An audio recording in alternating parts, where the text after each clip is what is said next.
What's up, folks? Welcome back to Tactical Tortoise. My name is Trevi, and we got some rumors to talk about today. Some rumors and hearsay. I wasn't sure if I was going to make this video, but enough people have asked me to do a breakdown of these rumors that I'm going to go ahead and run down through it. Now, earlier today, I released a video talking about some controversy surrounding Warhammer 40k content creators, and I mentioned a set of rumors that was specifically revolving around this. Now, we are just a couple weeks away from a huge overhaul to the Warhammer 40k scene. We're going to see a new data slate that changes mechanically a lot of units and rebalances the entire game. We're going to see a new GT format, which has changes to missions and secondary objectives, and we're going to see a new Munitorum field manual document that also includes huge points changes. Now, all of these together mean that the metagame of Warhammer 40k between now and the end of January is going to shift entirely. And we're staring down the barrel of the year's biggest event, which makes it kind of a stressful time if you're a Warhammer 40k player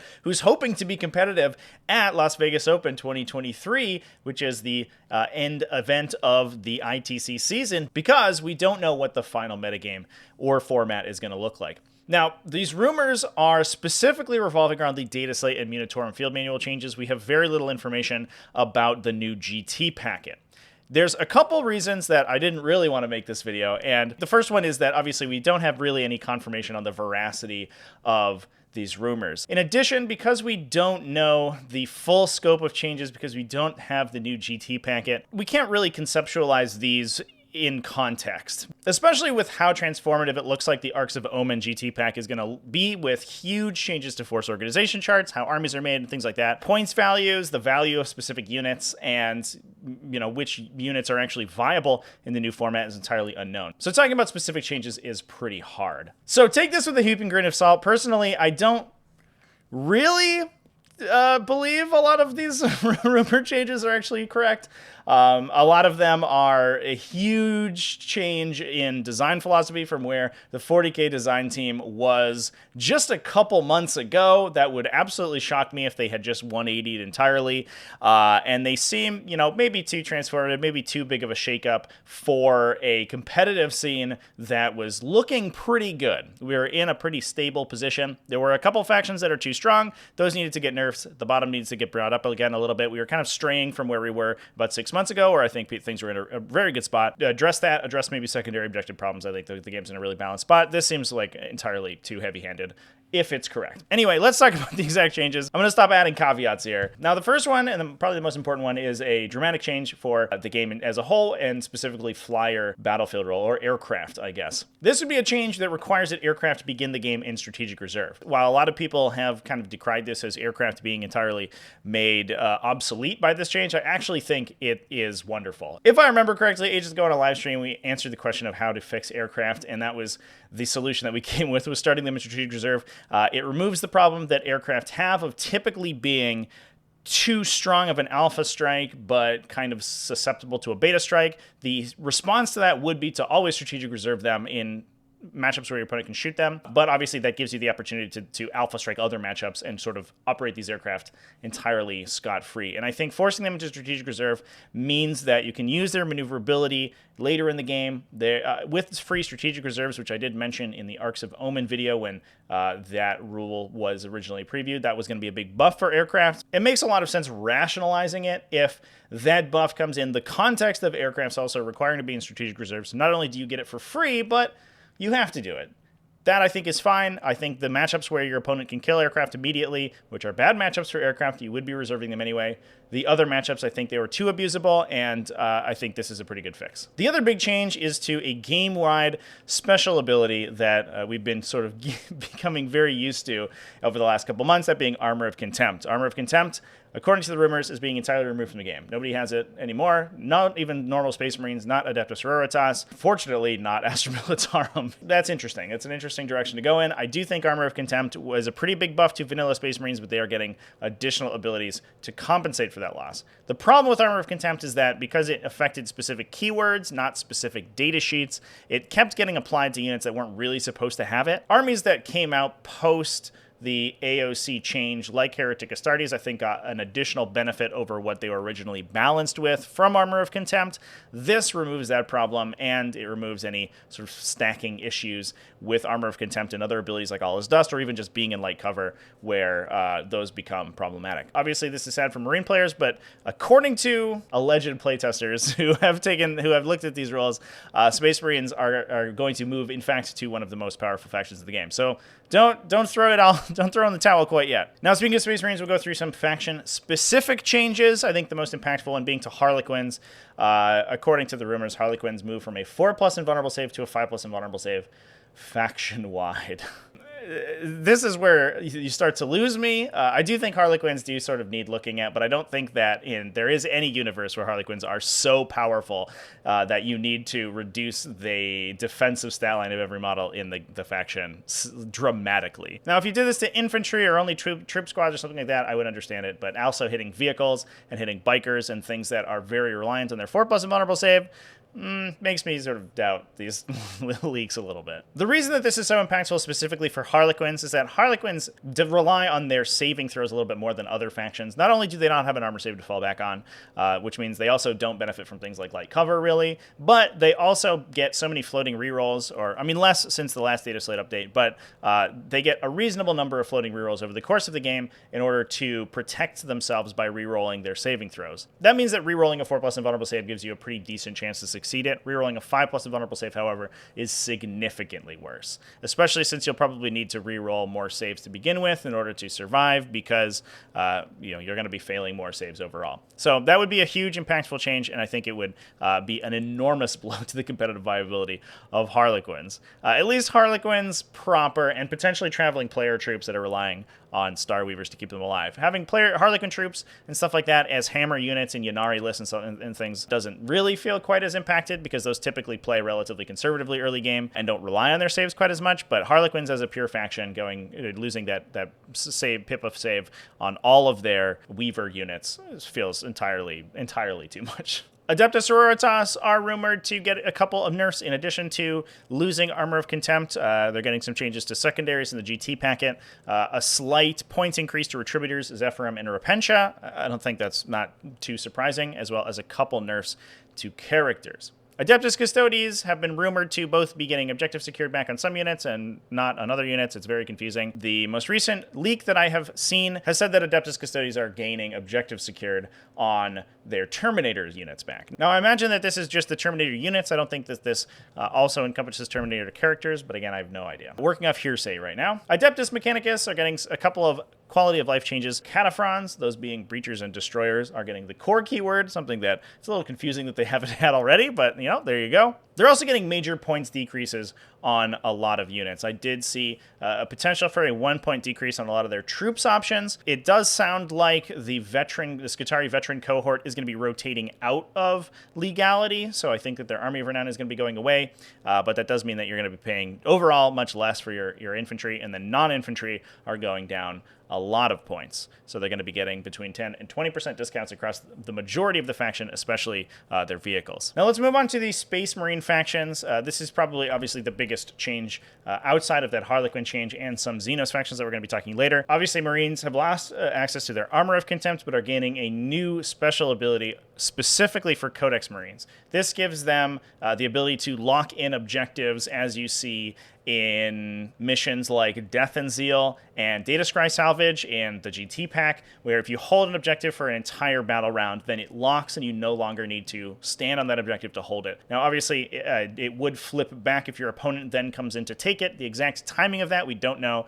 Different abilities do that slightly different ways elsewhere in the game, so there's not really a template for it. I imagine it's at the end of any phase, so if your opponent comes in the movement phase and touches it and obsects it away, then you would lose access to it and you'd have to stand there for another round, which means that most of the time you do end up camping those objectives if they're in danger, but some situations you can leave your home objective, and if your opponent doesn't have deep strikers or very fast movers, you're not going to be losing that objective for a while. Now, that's mostly a nice quality of life change, but the biggest changes, I think, are coming from points. It sounds like almost everything in the faction is getting a discount of between 5 and 15%, I guess. And on top of that, not instead of, not including, but on top of that, also, all war gear options are now free. It looks like some units that we're already seeing play are going to remain around the same points cost, but this means that a lot of lesser played units, we can talk about specifically things like Inceptors that have to pay enormously for taking their plasma guns, even just tactical squads taking special and heavy weapons. All of those are going to see a new lease on life. Units like land speeders are also going to be getting free upgrades to weapons like multi-meltas, so we're going to see the ability to mount heavy weapons on Space Marine units increased dramatically.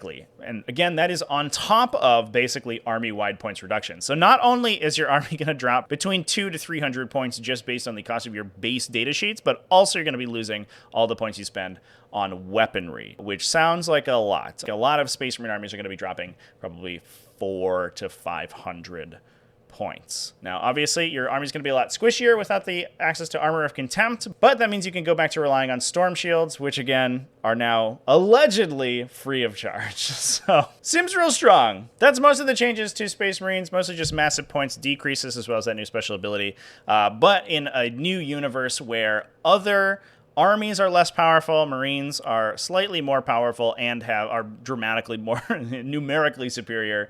I can certainly see Marines being an absolute powerhouse. Now, the same goes for Marine adjacent factions. Deathwatch, I think specifically, are looking to be very powerful, is one of the rumors, especially given the fact that they have so many special weapons in their kill teams, which are now they're not going to pay any points for. Grey Knights, in addition, are also getting similar points reductions. Rumors are saying a 10% reduction on most units. Characters are dropping between 5 and 15 points per model, and again, all your special weapon upgrades are free. So you can be taking things like Purgation squads, be rocking them with tons of heavy weaponry and paying 0 additional points for those. Now, moving on to Chaos factions, we actually see a little bit of a mixed bag here. Heretic Astartes obviously getting some big changes. Losing Armor of Contempt is a big deal, although, to be fair, like I mentioned at the top of the video, I don't think Chaos Space Marines are supposed to have Armor of Contempt to begin with, which is why the faction has been a little bit of a powerhouse, given that it's been able to stack all these multiple defensive effects on top of Armor of Contempt, make their units incredibly difficult to kill. They're also seeing a slight increase to Terminator points, is what I'm seeing. I also heard Abaddon is increasing significantly, up 50 points from 300 to 350. Chaos Demons are seeing a huge overhaul, and this is probably one of the changes that I actually kind of like. A lot of units in the Codex are allegedly reducing in points. Specifically, the rumors say Fleshhounds, Skull Cannons, Blood Crushers, Pink Horrors, Great Unclean Ones, including Rotigus, Beasts of Nurgle, and Plague Bearers, alongside Plague Drones, all dropping between 5 and 20 points, 20 for the bigger stuff, 5 to 10 for the smaller units. The downside is that demons also get a huge nerf to flamers. This is another place where I side-eye these rumors a little bit because it sounds kind of made up. Flamethrowers move from being an auto hit to hitting on a 4+. Flamers are ballistic skill 3, unless they're changing the stat block of the unit itself, which Games Workshop has been totally reticent to do in the past. The weapon specifically is going to get an ability that says it hits probably like on an unmodified roll of a 4+. Why would you do that? I understand you want to nerf flamers and maybe not reduce their points value. Reducing their volume of fire certainly is something that I think needs to happen to the unit. I expected them to just move to D3 plus 3 shots or something like that. Maybe D6 plus 1 instead of D6 plus 3. I don't know. Making it so that you're still firing D6 plus 3 shots, but then have to pick up and roll those hit rolls and on a number that is not commensurate with their ballistic skill is bizarre, especially since that would mean that unless they're changing the stat block of the flamer itself, they are not going to benefit from the +1 ballistic skill Tzeentch Warpstorm ability. So this, yeah, I don't really rate this change. Not the change I would have made to flamers, and it doesn't really make sense any way you look at it. Death Guard also seeing some points decreases. I believe Death Guard also seeing the loss of Armor of Contempt, which is going to be super sad for them, but they're seeing a decrease on Plague Marines, Mephitic Blight Haulers, and most of their characters, as well as some free upgrades to units like Blight Drones. Pretty good. I don't know if this entirely transforms Death Guard, but again, that is a faction that it's going to change dramatically based on the mission format. If we see a lot of 5 objective missions where holding the center is a huge deal, Death Guard might actually be okay. If the missions are more spread out, Death Guard suffer quite a bit. Thousand Sons seeing some relatively light changes, although if Flamers get significantly nerfed, that is going to be huge for them. Obviously, the mixed Tzeentch army is a real powerhouse right now, and if that gets reduced in power level, that's going to suck for Thousand Sons players. We also are seeing a slight increase to Scarab Occult Terminators, plus 2 points is the rumored number. Mutalith Vortex Beasts drop 10. Whoop-de-doo! And that moves us on to Xenos factions. Genestealer Cult, we see a slight increase to Adelan Jackals. Fair enough. I mean, that is the best unit in the Codex. But we are seeing decreases to Aberrants and most of the characters in the faction, which means you probably actually net, I imagine, about the same number of points in most Genestealer Cult lists. Just sort of a side grade, I guess. Leagues of Votann allegedly getting another points hike. Why? Okay. I do see in a universe where Armor of Contempt is gone, Leagues of Votann, relatively middling AP weapons, become a lot more powerful. And Votann obviously have the only army with sort of Armor of Contempt baked in, which, you know, I understand. It makes sense. Now they have an ability that isn't identical to an ability that exists elsewhere in the game, which I appreciate. But man, selling an increase on a faction that's already been increased dramatically in points value is a tough ask. So there it is. Orcs have gotten some slight changes, including either cheaper or free weapons on a lot of their knobs, so unit upgrades may be a little bit cheaper. Tau, on the other hand, getting hit a little bit, seeing a 5-point increase allegedly to Crisis Suits, Commanders also going up, and Sunshark Bombers increasing. If they can't start on the table, I think the power level of Sunshark Bombers drops precipitously, so I don't know if you necessarily need to change them a lot. Interestingly, I hope that we don't see too many changes to aircraft if the rumored aircraft rule is true, because it makes aircraft operate more in a fairer capacity, where they're basically just a big vehicle that deep strikes onto the table and your opponent has to deal with. They lose the alpha strike potential, which was the reason you were paying out the nose for aircraft, and I think you could cut aircraft almost across the board, maybe like 10 to 20%, especially on some of the real garbo aircraft that only mount like a bunch of heavy stubbers or something. You could drop those down and then just use the new aircraft rules, and I think they would be fine. The aircraft that are currently competitively viable are going to lose a little bit of real estate, but if you're still paying a relatively cheap points for a unit that has a high damage output but just can't operate on the first turn, I think that's a decent trade-off. So I hope we don't actually see a huge change to Sunshark Bombers. Now, the last but certainly not least change is going to be to Tyranids. And I'm going to disclose my biases here because obviously I'm a Tyranids player, and if these rumored Tyranid changes are the case, I will quickly no longer become a Tyranids player. Who knows? The faction is allegedly getting sweeping points increases across the board, as well as some mechanical changes that are absolutely going to dumpster it. Hive Guard increasing 5 points per model, Warriors increasing 5 points per model, Venom Cannons going up by 5 points, and Dual Bone Swords going up by 5 points. So having a Venom Cannon, Dual Bone Sword Warrior, the heavy weapon guy in the unit, that one model goes up 15, which is cool. Zone Thropes go up 20 points per model, so 60 points for a unit. Tyrannifex is up for whatever reason. Carnifex is increasing for a reason no one knows. I heard between 5 points and 20 points. Venom Thropes increasing. That one's probably to be fair. Raveners going up 15 points to 45 points per model. Venom Cannons on Harpies increasing again, up 15 points each, so 30 points if you equip the Harpy with Venom Cannons. What does that put it to now? 235? That's all the points changes, which are already, I think, sort of make a lot of players look again at the viability of the faction. I think Tyranids are already in a place where they were still very distinctly above average compared to the remainder of the meta, but I think we're steadily losing market share and struggling more and more against factions that were both optimal and had good secondary objective picks. Personally, and I think this is more of a personal anecdote and maybe just a me problem, I was struggling significantly with Tyranids already, dealing with factions that had very strong secondary objective selection or very strong alpha strikes. Tyranids, I found, post-Leviathan nerf were incredibly squishy, and you basically had to have perfect line of sight blocking terrain to keep your army alive through the first couple of turns of the game. That was the problem I was having with Tyranids already, so I think that, you know, maybe some minor nerfs to some of the more played units would make sense, but obviously this seems a little bit heavy-handed if true. Now, the mechanical changes are pretty huge as well.